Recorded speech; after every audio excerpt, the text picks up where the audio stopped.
This is Only the Strong Survive, a podcast powered by Kahn Media, where we dive deep into the world of business, leadership, and innovation. I'm your host, Dan Kahn, and I'm honored to have you join us today. So, let's get ready to learn some survival skills together.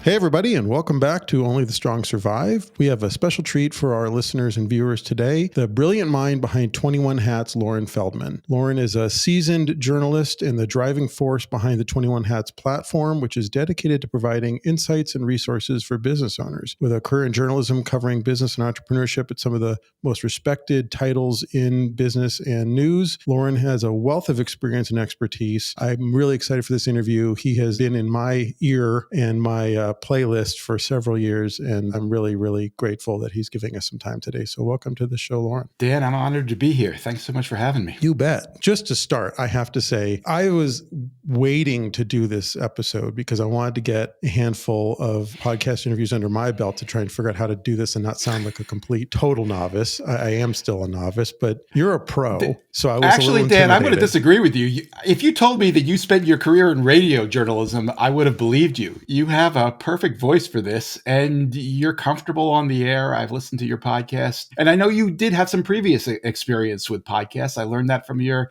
introductory episode. So, in the early days, yeah, in the very early days. You were way ahead of me. You really needed to have a desire to listen to a podcast back then. There was no like Apple app for it. Like you had to really know how to set up an RSS feed, and it was a challenging thing back then. But it's come a long way. And just so our listeners know, you and I have gotten to know each other a little bit. We've never met in person, but I'm a huge fan of what you built at 21 Hats, and we're going to talk about that today. But just right out of the gate, to anyone listening, if you are interested in entrepreneurship, leadership, business, subscribe to 21 Hats. It's a phenomenal daily newsletter. It's a great podcast. What Loren has built is special, and I don't usually start our episodes with a plug, but I got to say, you kind of saved me, because in that very beginning of the COVID thing, I had this business that was 100% in person and didn't know how to do anything other than that. And all of a sudden, the world goes into lockdown. We've got remote employees. I'm trying to figure out how to completely retool my business. And I was sort of freaking out. Like it was a very challenging couple of months. And especially because where I live in California, the lockdowns were significant. It was strongly encouraged you don't leave your house. I'm running a business. I've got kids that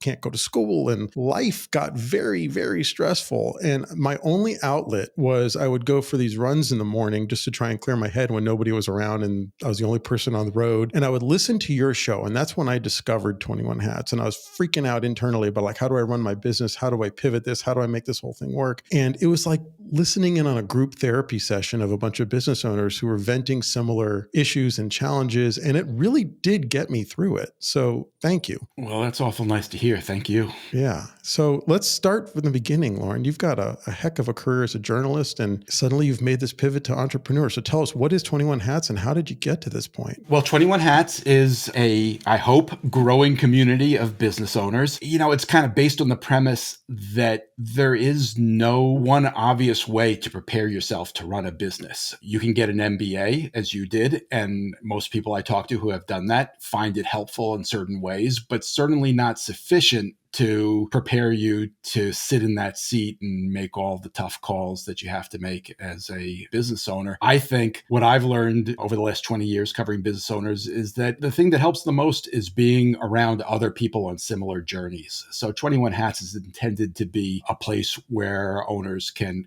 find that community. The newsletter you mentioned comes out every day. I try to aggregate the most important news of the day for business owners in one spot. Some of it's content that we produce. Most of it comes from things that we find around the web and just highlight in one place so people don't have to go looking for it. And then the podcast, again, as you described, it's really a peer group conversation. There are 10 regulars on it. I talk to 3 of them most weeks. And unlike a lot of business podcasts, it's not talking to people who've had fabulous success and are kind of trying to remember back to what it was like when they had real challenges. It's people like you were during the early days of the pandemic who are facing challenges right now and trying to figure them out and kicking around various options. I'd like to think that that's helped other people like you, just if nothing else, to know that there are other people who struggle with the same things. So those are the main things. I've started doing in-person events. We just had our second one. You were supposed to be there. Unfortunately, you couldn't make it,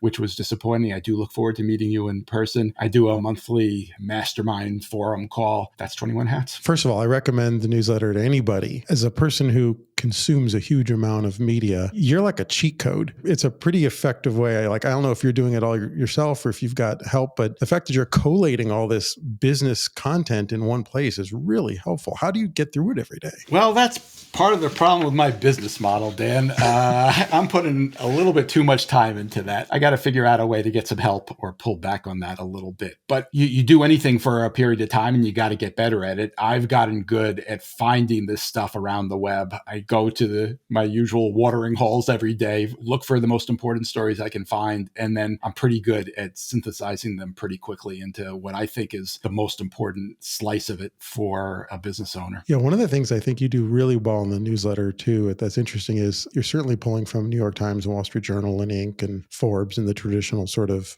business media, but you're also pulling in content from people's Substack feeds and LinkedIn posts. And I mean, stuff that I would never have found on my own. So I kind of love that. I enjoy doing that. I love surfacing something that, my readers are not likely to see. I think that there's value in taking from obvious sources as well. If nothing else, it can do what you said. It just save people time. But I really get excited when I find something somewhere that I think speaks to business owners that they wouldn't necessarily be looking for it. Well, I think with most, whether you run a local, small little service business or a restaurant or whatever to some of these bigger manufacturing type companies, I think everybody is hungry for more intelligence. They're trying to get like data points to figure out how to run their business. Most of the businesses I know that usually fail either because of a financial issue or because they're so focused on what's directly in front of their nose, they're not actually kind of figuring out how to navigate the bigger challenges. I've learned about that through interviews. Now I'm experiencing it as an owner. It's a very different thing when you're going through it. But I know, speaking for myself, if you're trying to get a business off the ground, you're by definition busy. When you're trying to do all the things you want to do, it can be hard in the middle of a busy day to set your priorities appropriately. And it's very easy to fall into the trap of just doing the things that you're comfortable doing and that you're good at, and putting off the things that might actually change the business and the trajectory that you're on and lead to greater success. And I know I am doing that every day. But I think that's kind of what you're describing. People don't always know which direction to go in, so sometimes they take the comfortable route instead of the challenging one that might lead to more success. And that's where it helps to kick things around with other people who've had similar experiences. Hence the name of this show, right? That's Exactly. Our whole point, is it really does require a tremendous amount of resilience. You can't take the comfortable route. So backing up a step, did you set out to have a career in journalism covering business? Or was it something that just sort of like you got assigned to a business page one day or section and then it kind of evolved? Because you've written for some incredible outlets over your career. I wanted to be a sports writer. A couple of key points there. One, I had a tryout to get a job at the Columbus Dispatch newspaper many years ago. I guess that was the second newspaper I worked at. And they flew me to a Big Ten basketball game between Ohio State and Iowa to cover that game as part of my 1-week tryout. And it was my first experience with real big time basketball. And it took me by surprise because it was a snowy night in January, a kind of not very important game. And yet the stadium in Iowa was sold out. And there were like 60 sports writers covering it, which meant that after the game was over, instead of going into the locker room and interviewing players on the team, I had to sit in like a schoolroom, and they brought in athletes one by one, and 3 people got to ask questions, and then they brought in someone else. And it was just a really sterile experience that convinced me very early on, you know what, this is not what I want to do with my career. And shortly thereafter, there was an opening on the business desk at the Columbus Dispatch. I did get the job, but I only did it for, I guess, about a year. The opening on the business desk occurred, and I looked around, and there were, probably 30 people on the sports staff and 5 on the business staff. And I just knew that my opportunity to do real stuff would be greater there. And I also thought about it. I had an undergraduate degree in economics. I had always had an interest in business. What had occurred to me was the same thing that appeals to me about sports writing appeals to me about business writing, which is writing about people doing doing, impressive, interesting, difficult, challenging things with somebody keeping score. The score isn't quite as public necessarily in business, but somebody is keeping score. And I felt I would move my career along much more quickly and perhaps even enjoy it more doing business instead of sports. Interesting. And so you started out at the Dispatch, and then give us the kind of Reader's Digest version. You moved up from there. I've benefited many times from good connections, and somebody I went to school with got a job at Philadelphia Magazine, a city publication, but a really good one, at least it was at that time. And they were looking for a business writer. And fortunately, I had spent by that time a couple of years doing it in Columbus, but it was a chance to do something different, which was long form magazine journalism. And I didn't really know what that entailed, but I knew I wanted to try it and see if I could figure it out. And it turned out to be much more difficult than I anticipated. I thought I was just going to write longer stories. I didn't realize that I'd have to write a very different kind of story with much more in-depth writing. But I grew to love it because it was an opportunity to shine a light on a topic and really write the definitive story instead of writing the 10-inch story about something that you're able to do in one afternoon, as often happens at a newspaper. So that was my next step. The publication was general interest. I covered mostly business, although over time I started doing other stuff as well. And you ended up as a writer and then an editor at some of the bigger publications in the country, right? Yeah, Philadelphia Magazine was a great place to be a journalist. Philadelphia is an amazing city. Things happen there that don't happen in other places. It's a weird town. It also benefits because there isn't a huge media concentration there. So if you get on a story, you can kind of own it. So I love being a journalist there. I love being at Philadelphia Magazine, but it's a small publication. To advance my career, I wound up leaving and then coming back and leaving and coming back and leaving. And I'm not making this up. I think I left and came back 3 or 4 times ultimately as the editor of the publication. And it was just a great experience. But I left there and I did some freelancing. I wrote for some nationally prominent publications and then got some jobs at national publications, national magazines as well. I love doing long form journalism. Unfortunately, the economics of it were challenged and then destroyed by the internet. Well, that's a good transition. So you are fairly rare, and we've done several episodes on this show about kind of the changing landscape in the media, and with the business I'm in, that's pretty relevant to us too. But I don't know a ton of journalists who've been able to make the pivot the way you've made it. And so I'm curious, as somebody who covered businesses and small businesses, what was that genesis like where you woke up and said, instead of working for someone else as this model kind of, some might say evolves, some might say collapses, we can have that conversation too, but to say, I'm going to start a business and be an actual independent media outlet. That's a big move. So how did that come about? That took a while. Don't let me blather on here. If I start wandering too much, pull me back to your question. But the first part of that was the transition from print to the internet. And that was key because most of the established legacy publications that I was working for, they just completely missed the internet. They did not see it coming, even when it hit them head on. They didn't realize the importance. I worked at publications that thought that, a successful internet strategy would just be to take the monthly print publication and dump it online and, allow comments and, maybe do some kind of Q&A thing, maybe add a web only column. And that would be the internet strategy. And as most of them learned, although it took some remarkably long time to learn it, that just didn't work. The one place I worked at that was an exception to that was the New York Times. And they were ahead of most publications in terms of realizing what we publish online is just as important as what we publish in print. And they were the first ones that I saw of the legacy media companies that actually broke big news on the internet instead of saving it for the Sunday paper or something like that. And to this day, they're kind of the only paper. I mean, the Journal does a pretty good job now, but like the New York Times seems like it's the only one that financially is doing okay. I was there when they were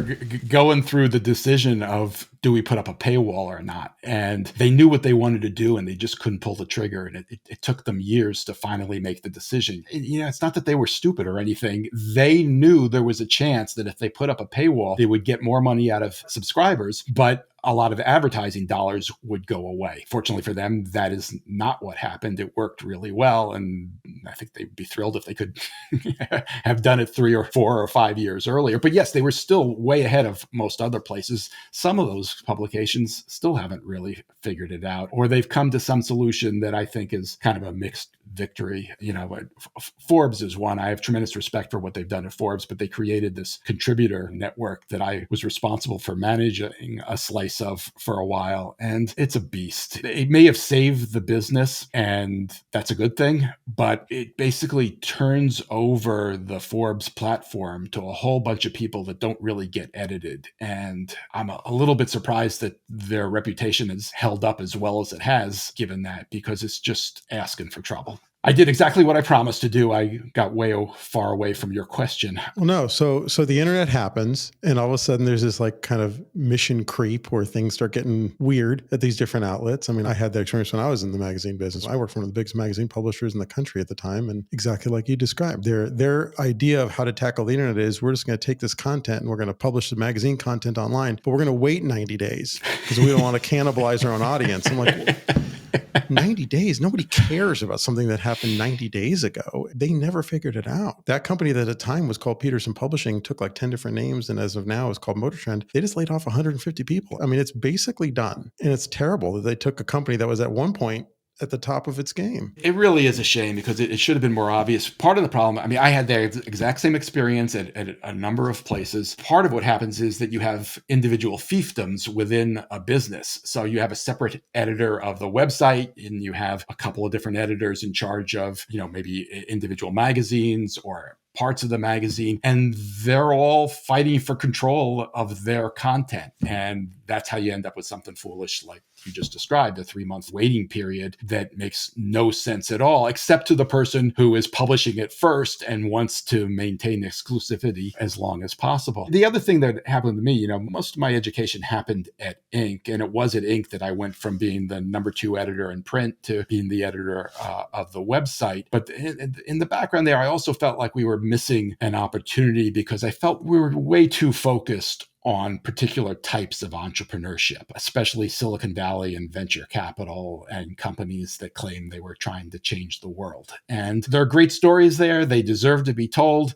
but they're not of all that much value to the kind of business owner that you and I have been talking about, of which there are far more. I mean, the percentage of companies that get venture capital, I think, is less than 1 or 2%. There's a whole world out there of businesses that desperately need coverage and support and tend to just get forgotten. So I was kind of fighting that fight, fighting the internet fight. And to answer your question, I tried to do it at Inc. I tried to do it at the Times. I tried to do it at Forbes. At each place, I had a really good experience. I learned a lot from really smart people, but I never quite got to building the community of business owners that I thought was there to be built. And finally, in 2018, I ran into somebody who wanted to be my partner, and it was kind of my idea and his money, and he agreed to pay me a salary, which made it seem like the best of both worlds because I could go off and do a startup, but also get paid the way I had been getting paid. So I took the leap and gave it a shot. And then we promptly ran into the pandemic, and his money dried up, and I was on my own trying to build 21 Hats. So when did you actually go live with the first newsletters and the first podcast? I left Forbes in 2018. We did a lot of talking for, I forget now, maybe 6 months or so, but I actually inherited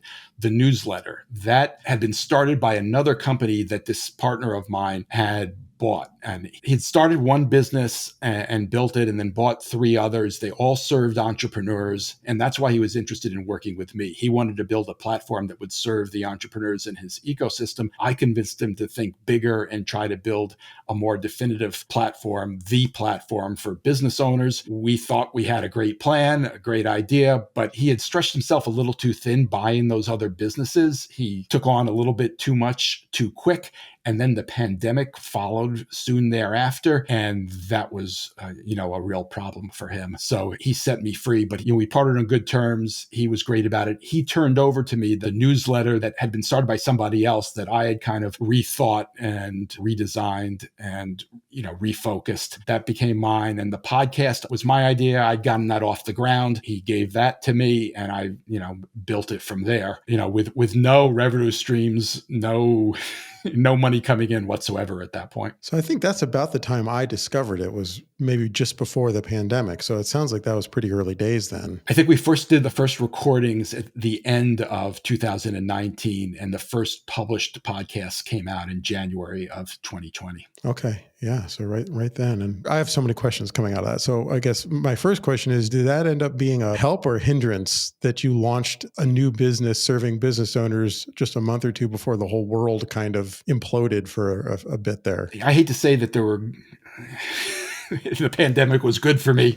But the pandemic was good for me. And then I know I'm not alone in that. Some have profited far more than I have. But it did two things. One, I never would have left Forbes without having something else to go to. I still had one kid in college, and I still had a mortgage, and I just wasn't ready to take that leap. And I should also tell you something else we have in common. I know from your opening episode that you came up with a plan for a digital strategy for the firm you were at. You got them interested, they got started on it, and they quickly pulled the plug because they didn't fully believe in it. And that became the basis for your business. I had a plan that I wrote, and I showed it to everybody I could get to look at it. And that included the companies that I worked for, those big name companies, and a bunch of others that I managed to get interviews with people and pitch them the idea, please let me do this. I had that plan, but I'd never implemented it, and I didn't have the courage to go out and do it. But I found a partner, I went and did it, I lost the partner, and then I had to just suck it up and do it myself. And I'm so glad that happened. So that was the first break I got from the pandemic. The second was people needed support and help, and a podcast where they could listen to other people along the lines of what you suggested,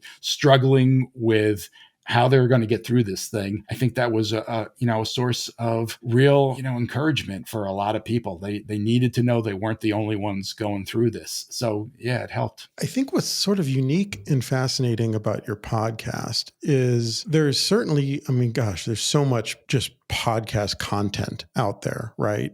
But, you can listen to some of the huge podcasts that exist on the internet where like they are having conversations with business owners, but like you said, they're like, the founder of Airbnb or, some giant billion-dollar valuation, massive, or, these tech companies that have, they went out and got some angel investor and a bunch of VC capital and the company's losing huge amounts of money, but they have people investing hundreds of millions. Like that's not relevant it's interesting, but it's not relevant information to someone who's got a 3-person business that's trying to figure out how to get through the day. Or a 100-person business. Right. Or the other thing I've seen is there's a lot of like niche stuff out there where like, if you're really interested in like agencies, there's a bunch of like agency podcasts out there that just focus on like marketing agencies or, whatever you're interested in, like, the restaurant industry or whatever. But what I kind of love about 21 Hats is, and I've had this conversation with people when I recommend the show, is like, you can listen to any, and I'd like you to talk in a minute about your sort of revolving cast of people you have on the show. But, I'll tune into an episode and you've got a guy in the picture frame business and a guy who's a recruiter for faith-based organizations and a lady who runs a hairstyling salon for women of color. And it's like, it all feels so random, but then you listen to the episode and I don't think I've ever listened to an episode of your show and not had to hit pause to take a note because it made me think of something applied to my life, to my business. And it's the diversity of the group that I think actually makes it interesting because these people do have different businesses, different backgrounds, different experiences, different challenges. And yet I kind of find myself relating to all of it. Was that the goal when you set out? It kind of was. I'll be honest. I did worry about that a little bit. I spoke to somebody during the early days when we were getting close to launching, and he was a friend with a manufacturing business, probably, $6 to $10 million a year in revenue. And I was explaining my plans to him, trying to get his feedback.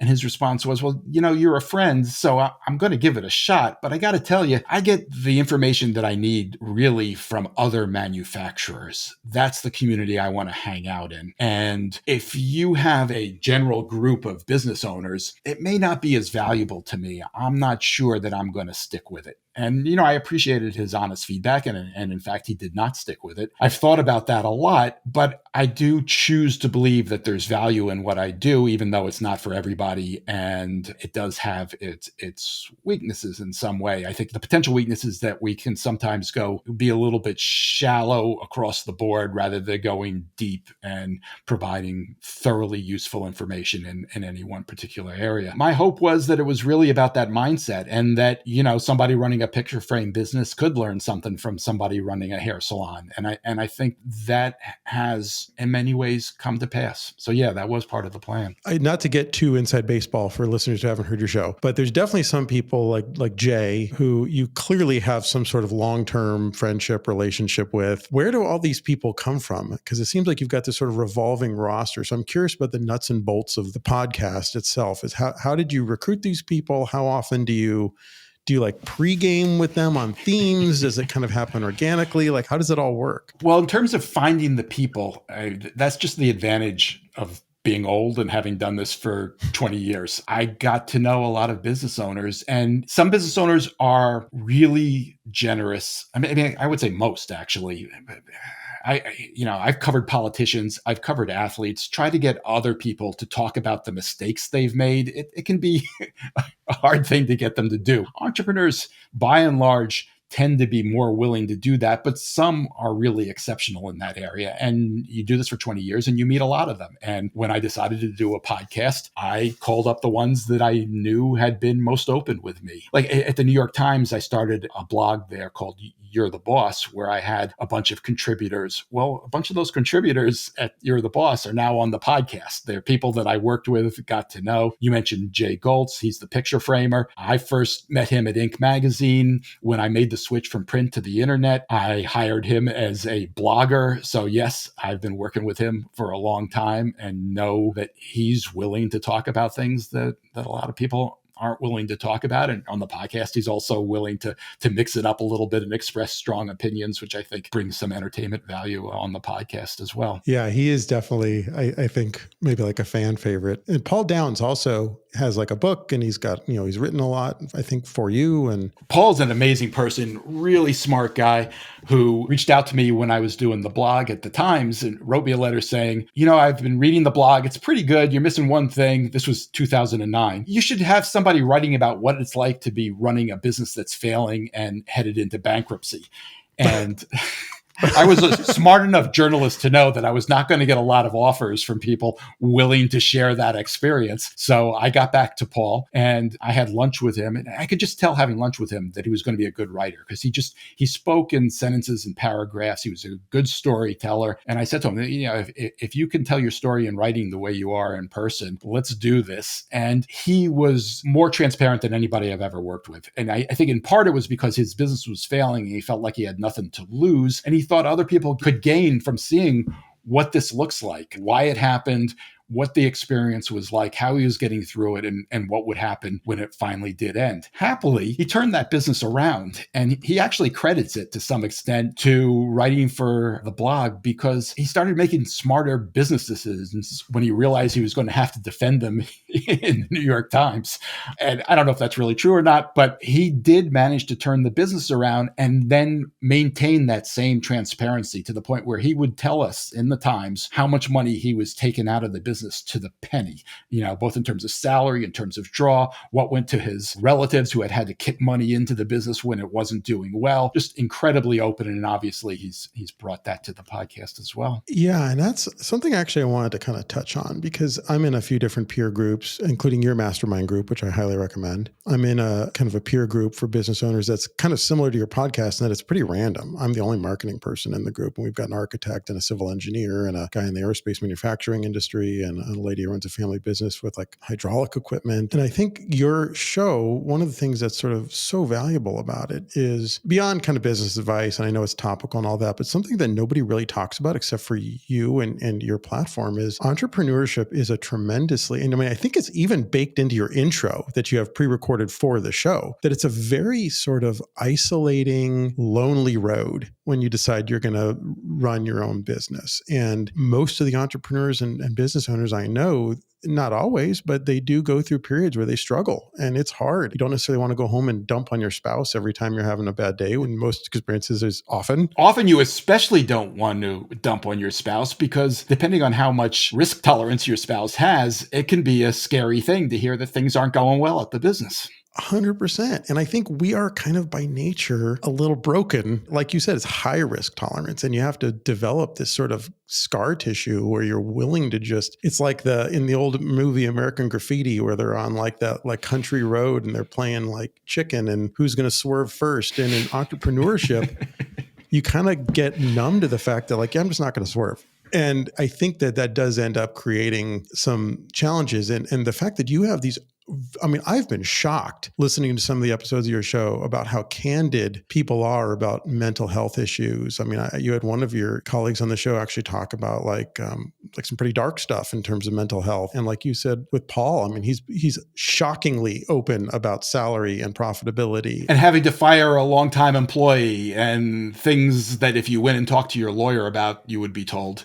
nah, don't talk about that on a podcast. Absolutely. So to hear it in the public sphere is really interesting and I think helpful. I think for a lot of people, just if nothing else, like, and I get actionable advice from your show all the time, but even if I didn't, just hearing other people be super transparent about the struggles they're going through is a really almost kind of cathartic thing to listen to, because you realize like, oh, I'm not alone in this. Everybody who's doing this is going through a version of, the highs and the lows. And when the highs are high, you feel like you're at the top of the world. And when they're low, it's like, man, this is quite the hole I've dug for myself. And like you said, you can't talk to your employees about it because you don't want to scare them and they leave. You don't want to talk to your spouse about it because they'll freak out and think, oh my God, are we going to lose our house or something, which is usually not the case. So, and your friends may have jobs where they get a salary and kind of wonder why you didn't choose that path too. And, don't really understand what it takes to build a business. Absolutely. I'm curious, after 2 decades of covering entrepreneurship, now that you're actually living it, did that prepare you at all? Did it not? How's that experience been? It certainly prepared me. My eyes were open to the ups and downs in a way they wouldn't have been if I hadn't had that. That said, there are advantages to doing this a little bit later in life. When we think of the typical entrepreneur, you tend to think of somebody out of school in their 20s or something. That can be a good time to do it because, maybe you don't have dependents, you don't have a mortgage at that point. You can take a risk and lose everything and know that you can get back up and start again. I'm not going to lose everything and I'm going to make sure that doesn't happen. But my tuitions that I had to pay for are paid for. My mortgage is paid for. And I have a little bit more freedom to do this now than I would at another point. And I'll be the first to admit, I did not have the guts to do this when I was in my 40s. I just had too many responsibilities and too little confidence that I could make it work. Now it's easier for me. This is not going to ruin my life if it doesn't work. I really want it to work. I'm working harder than I ever have in my life for less money, but I enjoy what I do and I really want to make it work. And I do think that, there's just a million ways that the years I spent covering entrepreneurs helped me every day, right down to just, knowing what questions to ask on the podcast, being comfortable with the idea that I'm not the only one who doesn't know how to do everything, who has to figure out how to wear those 21 hats, and that if I need help, I got to go get that help. And fortunately, I usually know someone I can call who isn't necessarily going to provide the help, but can point me in the right direction to get it. Do you also think that maybe the difference between now and when you're in your 40s is that the barrier to entry is different with the way technology has progressed? Oh, 100%. This actually isn't my first idea. I loved being editor of Philadelphia Magazine. I worked in Philadelphia a lot. I knew the city in the way few people did. I probably would have stayed in that job the rest of my life if I could have. It was my first real experience with a slightly dysfunctional family business where there was like an 80-year-old father and a 40-year-old son kind of fighting for control of the business. And they were both a little cranky about it. And they would pull the editor of the publication in different directions. And as a result, it was a little bit like taking a job managing a baseball team. You kind of knew you were going to get fired in a certain amount of time. They went through a lot of editors and I got my 2 years in and was bounced, unfortunately. I did love the job. But the great thing about that, I loved being editor of a local or a regional publication. I loved walking down Walnut Street in Philadelphia, knowing that I would run into people who read and appeared in the publication and getting feedback. I loved working for a publication where we would do what I felt were hard-hitting stories stories, but we did them in a way that we knew if we ran into the subject of that story on the street, we could look them in the eye and explain why we did what we did. I think you lose something when you don't have that. Working at a national publication has, its advantages and its rewards, but you don't get that. It's not the same kind of community. In many ways, I feel like I'm trying to recreate that with a community of entrepreneurs now. But for many years, I wanted to try to create a local publication online. And I felt there was a way to do that. I saw the newspapers really struggling in, one city after another. I felt, some of that was arrogance. They felt like their readers were somehow obligated. It was their civic duty to read them. And they didn't think they had to change anything. No, you just have to plop down your money and buy this paper, which obviously was insane. And I felt they missed coverage areas that could have made the publication more vibrant. But I couldn't find anybody, and I didn't have the confidence in the technology. I didn't really know what it would mean to start an internet forward publication. Whereas, as you point out, the technology now is so routine and so obvious that even I could do it. So you use, I'm going to need to get into the software side of things, but you have a podcast and you record that, I assume, almost entirely remote, right? Like your guests on the show are rarely, if ever, in the same room as you. So you're doing kind of what we're doing right now. They were at the event in Fort Worth that unfortunately you were unable to attend. We did record one there. We've done that a couple of times, but yes, it's usually remote, and that does present some challenges in a few ways. But also opportunities. You can talk to somebody in Houston or wherever, and Chicago, and then use Substack to publish your newsletter. Yep. You kind of talked about the newspapers and how they've struggled. And that leads to one of the questions I had, which is that, I went to school to be a journalist. I worked as a journalist for a few years early in my career. Obviously, you spent most of your career as a journalist. I went to J school, and I was very fortunate that I had a professor who kind of took me under her wing, who was very old school. She was the editor of the Santa Barbara newspaper at the time. And we talked a lot about the Fourth Estate and about kind of the critical role that sort of an independent press plays, and not just with government, but with business and with community and community papers. And there was sort of a dignity and an aspirational component to being, in media. And at the time, really, there wasn't a lot of independent media at all. I mean, it was maybe a couple little independent music and kind of hobbyist things. For the most part, if you wanted to make a difference in media, you had to work for a major company, major publication. It seems like there's been this huge shift. And obviously the financial side of the kind of big media thing has kind of changed over the last couple of years. But it seems like Substack, podcasts, YouTube, it seems like the creator economy that for a while there felt like it was just people on TikTok or whatever doing dance videos has sort of shifted, and that it feels like there's a moment happening right now where suddenly there is the level of respect that used to be kind of reserved just for the traditional papers and maybe the occasional network news has kind of shifted to the independent voices. Do you feel like that's true? And where is that all headed? Boy, I wish I knew where it was headed. You're definitely right about it. I mean, I can't even imagine what I would do if I were coming out of school now and wanted to be a journalist. I'm too far removed from it. I don't know what people are doing, but the media industry is collapsing around us. I saw a story today that Sports Illustrated might be saved and might continue to have a print edition. If you had told me 10 years ago that was going to happen, that it would just go away, I wouldn't have believed it, obviously. The route that people take to become journalists is just completely open to creativity. I mean, anybody can publish now, but to get heard, to get spotted, to make a difference, to make a dent so that you can move up the food chain, that's going to be incredibly challenging. I will say, this has been happening for a while. I mean, if you're familiar with Brian Stelter, who had a media show on CNN, his first job, first real job out of college was at the New York Times, which didn't used to happen. But he managed to do that because as a college student, he started a blog about network TV news. And he did a better job covering it than anybody else covering the industry. And the New York Times hired him on that basis. I could be wrong. Maybe he didn't go straight to the Times, but he got there quickly. And then I think leapt from there to CNN and then lost his job because of a shakeout there. And he'll be fine. And he's doing other stuff now, but it just tells you how difficult the environment is. Well, and Barry Weiss kind of did the opposite. She was pretty high up the food chain at the New York Times, leaves and starts a Substack. And everything I can tell appears to be doing quite well. So it's interesting. Yeah, there's no one route anymore. I mean, when I came out, everybody was trying to get jobs at little newspapers that most people had never heard of, and then you worked your way up. Those newspapers don't exist anymore. I mean, I often stop and think about this. Would I want to go back to journalism the way it was before? I loved magazine journalism. I'm really proud of some of the stories that I spent months on,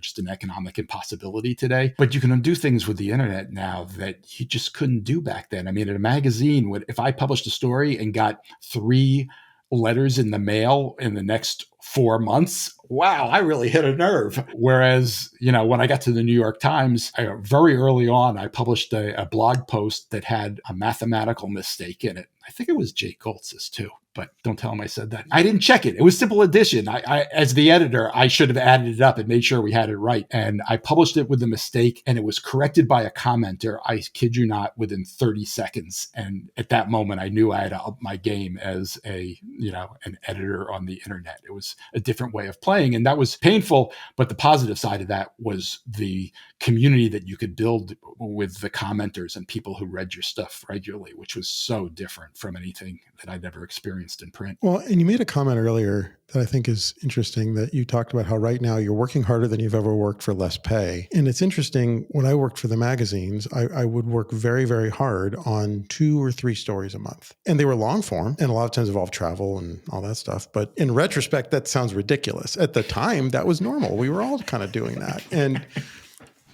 I've tried repeatedly over the last 15, 16 years to hire former magazine people from the print world that I used to work with. And with very few exceptions, our current copy chief, who's been with us for a few years now, is a former magazine guy, and he's great and works really hard. But with that kind of one exception, for the most part, getting people to make that jump is really hard, because they show up in this new world and they don't want to work that hard.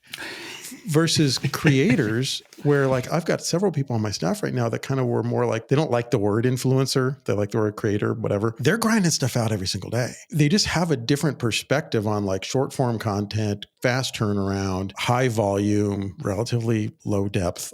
They're just churning out content. And it seems like that modality has shifted a lot. And so I wonder, do you think that as the landscape keeps evolving, what happens to that long form content? What happens to in-depth reporting? Does it continue? Do we lose that nuance? Well, I think you put your finger on a real problem. It is tempting to hire those people who can churn things out, but it can only be so good if they're churning it out. And something's going to be lost. And right now, if you want to find long form journalism, there are only a couple of places to go. Like the New Yorker and the New York Times Sunday Magazine, and, a few magazines that have figured out a way to pay for people to spend. And, I mean, back in the day, there were a lot of magazine writers who weren't doing 2 or 3 stories a month. They were doing 1 story every 2 or 3 months. That world once existed, and those stories were often not worth it, but often enough, they were worth it. And that's what gets lost. And I think, there's some mistakes that get made about what plays on the internet. I think early on, people decided, only short stuff will work. Nobody's going to read anything long on a computer. Well, that proved wrong. I mean, they read novels on phones in Japan. And when I was at the New York Times, we always kept an eye on the stories that performed best on the internet in terms of, being emailed or just pure readership. Oftentimes, a 10,000 word magazine story was the best performing story on the web at the time. So if it's good, people will read it. And you don't want to fall into that trap of just churning and just relying on SEO. In the end, I think the quality of content really, really continues to matter. And if that's lost, we have a problem. Nuance matters. I worry about AI, but that's probably a subject for a different show. One of the questions I wanted to ask you as we're kind of winding down here is, you talk to a lot of entrepreneurs, both on your show. Obviously, you run a ton of content across your newsletter every day. You've got your mastermind group. You do your in-person events. And I think kind of one of your superpowers is you've got this network of really diverse businesses that you learn about. What are the common challenges that you hear the most about these days? What are people facing and how are they navigating it? Is there any kind of common thread? There are a lot of common threads, I think. Part of it is, you can talk about specific aspects of running a business. I mean, everybody struggles or has struggled the last couple of years with hiring. It's always been hard to do it well. It got dramatically harder than it ever was. And even now, I think there's a wide variance now. There are businesses that no longer are short-staffed and no longer are struggling to get applications. but there's some that are, quite a few. And it's an issue that I don't think will ever go away. And I think that there's a place where the conversation between people in different industries can be really valuable, because you can pick up ideas that somebody has tried in some place and try it yourself. So there's that kind of strategic stuff. How do you figure these things out? I don't think anybody struggles with anything more than they struggle with marketing. In a lot of ways, it's just a nightmare, because the technology is always changing. So what works one day is probably by definition not going to work the next day. And then against that, every business owner I know, given a certain size, they struggle with the notion of, is this something that I should hire somebody to do full time inside the business, or should I outsource it to somebody who does just this as a career? There's no perfect answer to that question. I know people who've made either alternative work. Most people I know go back and forth and are never really satisfied. And right. I think that's the thing people struggle with most. And then, as you were talking about before, the anxiety and the mental health aspect of it is just so hard. We've been through a really extraordinary 4 years. It's easy to lose sight of that. We all want the pandemic to be over, but as you well know,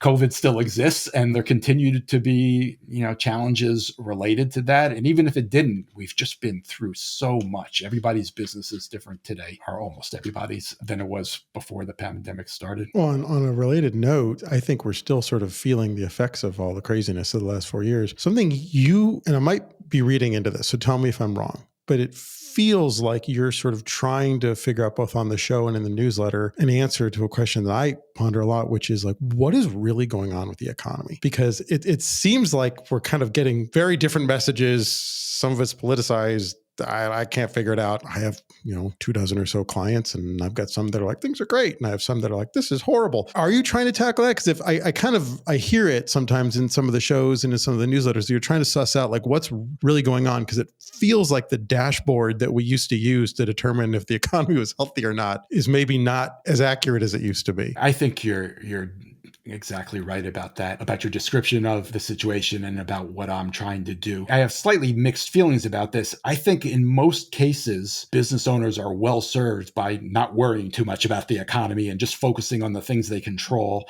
And, most of the businesses that I touch are small enough that if they do what they do well, there's a place for them. That's not always the case, clearly. The market's big enough, the businesses are small enough that even in a tough time, they can manage to survive. Paul Downs is a good example of that.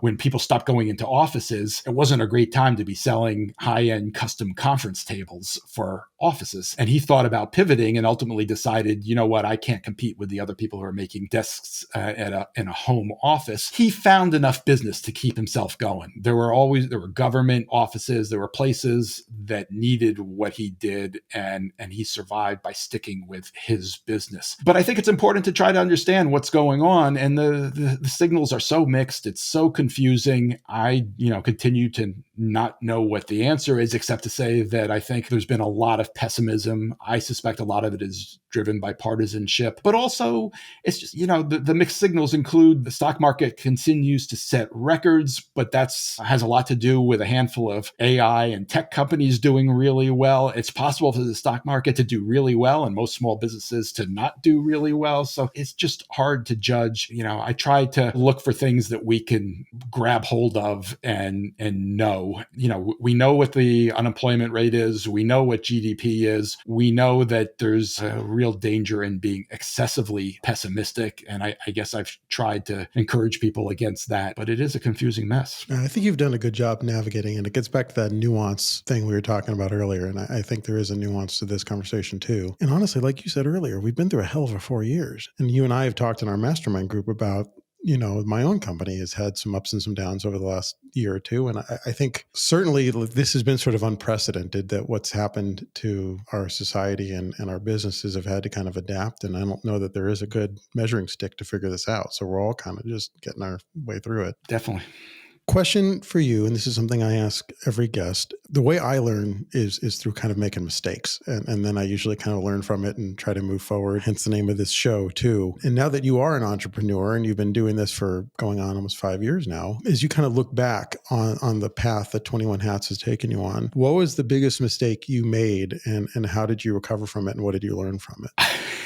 I've made the same biggest mistake twice, and who knows, I may even make it again. And that is to work with a partner. It took a partner to get me out of Forbes. So I don't look back at that and regret it, but I'm a lot happier today than I would be if that partnership had endured. Not that I was right about everything from a long stretch, but while I was never an entrepreneur until recently, I wasn't always a great employee. I liked being able to do things the way I thought they should be done. And I love the freedom now of getting up and doing things the way I think I should do them, even if it means I'm making my own mistakes and learning from my own mistakes. So I made that mistake at the beginning, and then I came very close. I sort of sold 21 hats at a certain point. I don't know if you remember this. It kind of came and went quickly. I didn't know if I should bring it up or not. So yeah. You can ask me anything. All right.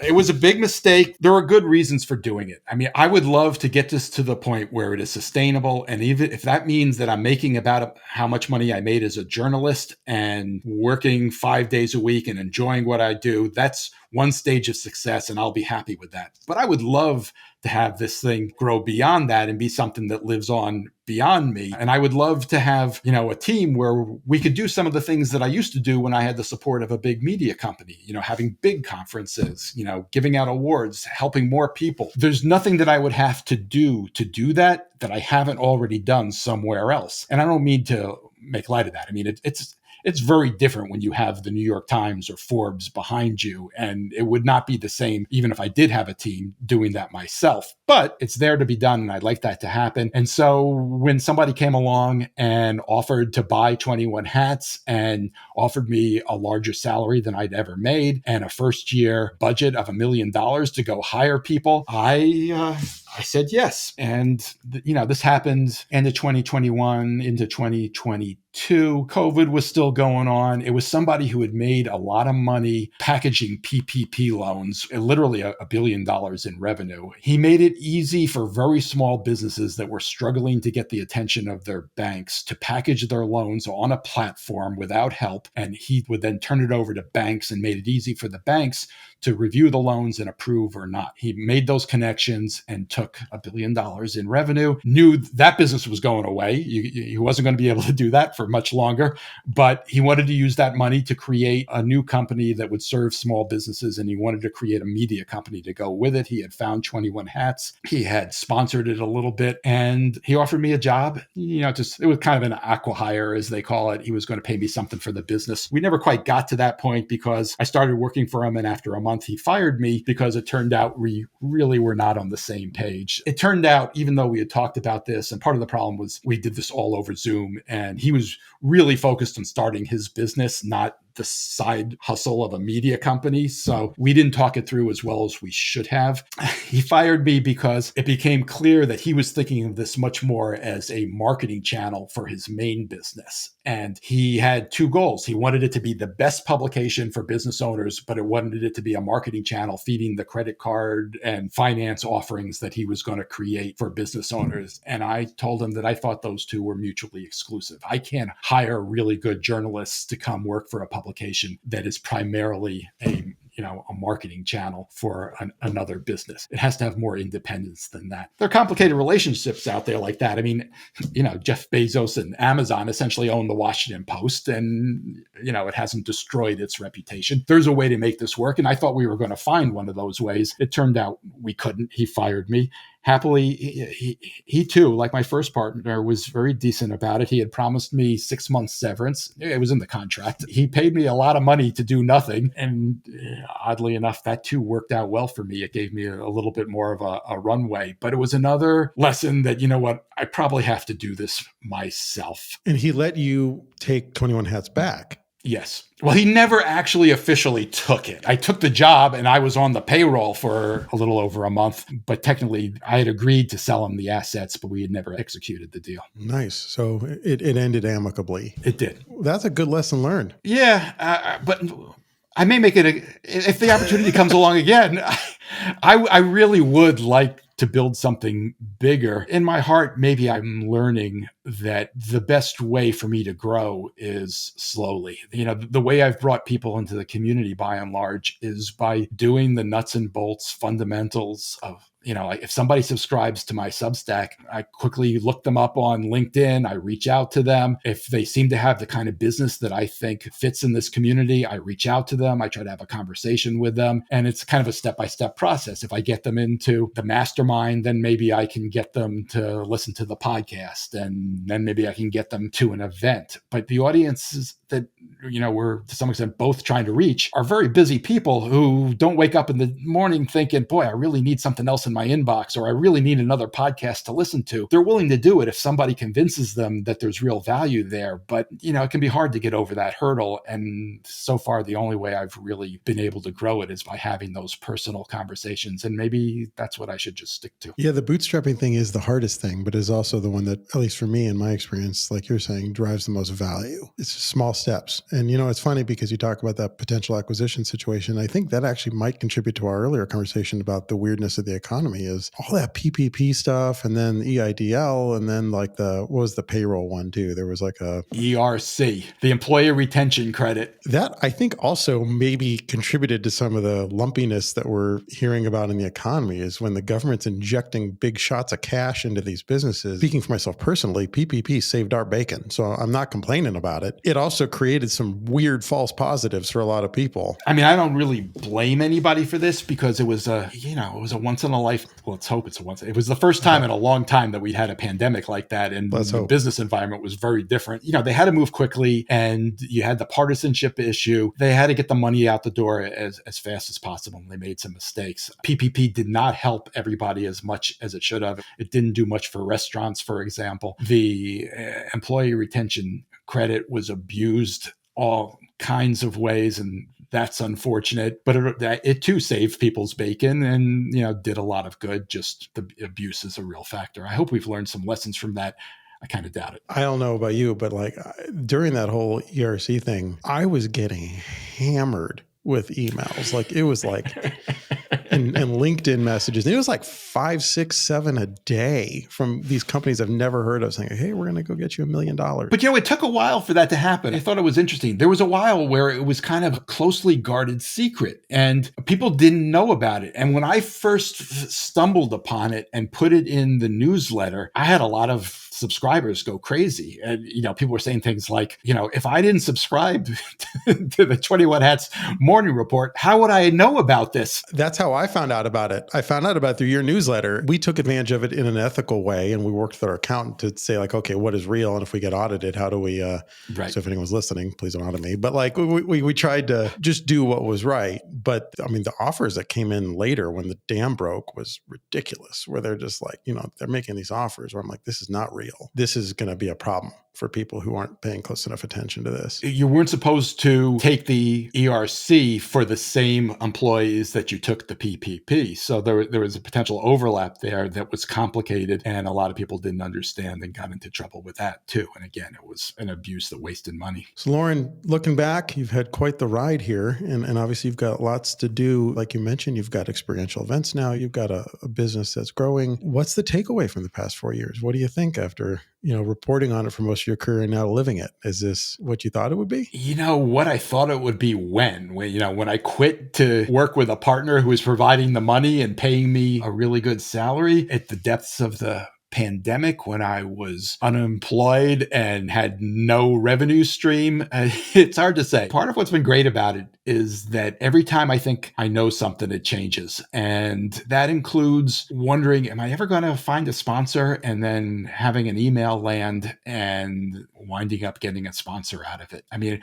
initially I thought I was going to go to a bunch of business organizations that I had relationships with, and I reached out to all of them. One of them was the Great Game of Business. I couldn't get any interest. And then one day the Great Game of Business contacted me and said, we're doing our own stuff, but it's not going as well as we thought. We don't really enjoy doing it, but everybody in the office reads your newsletter and listens to your podcast. We think we're better off, just tagging along with you rather than trying to create our own content. That was what I pitched them on, but they weren't ready for it at that point. Then they were, and they came back. So it just keeps changing. Every now and then I get down and I think, why am I wasting my time on this? And then something good happens and I get excited again. So maybe that's what I should have expected, but that's certainly what I got. Well, you're definitely not wasting your time. And I'll speak for your followers and listeners to say you're doing us a service. So thank you for doing it. Where can people find more about you, about 21 Hats? Tell us where people can find more. I have a website at 21hats.com. That's the number 2, the number 1, hats.com. And you can find all the podcasts there, as well as some articles. Not as much stuff as I'd like. I need to get some more contributors going there. You can find me on LinkedIn.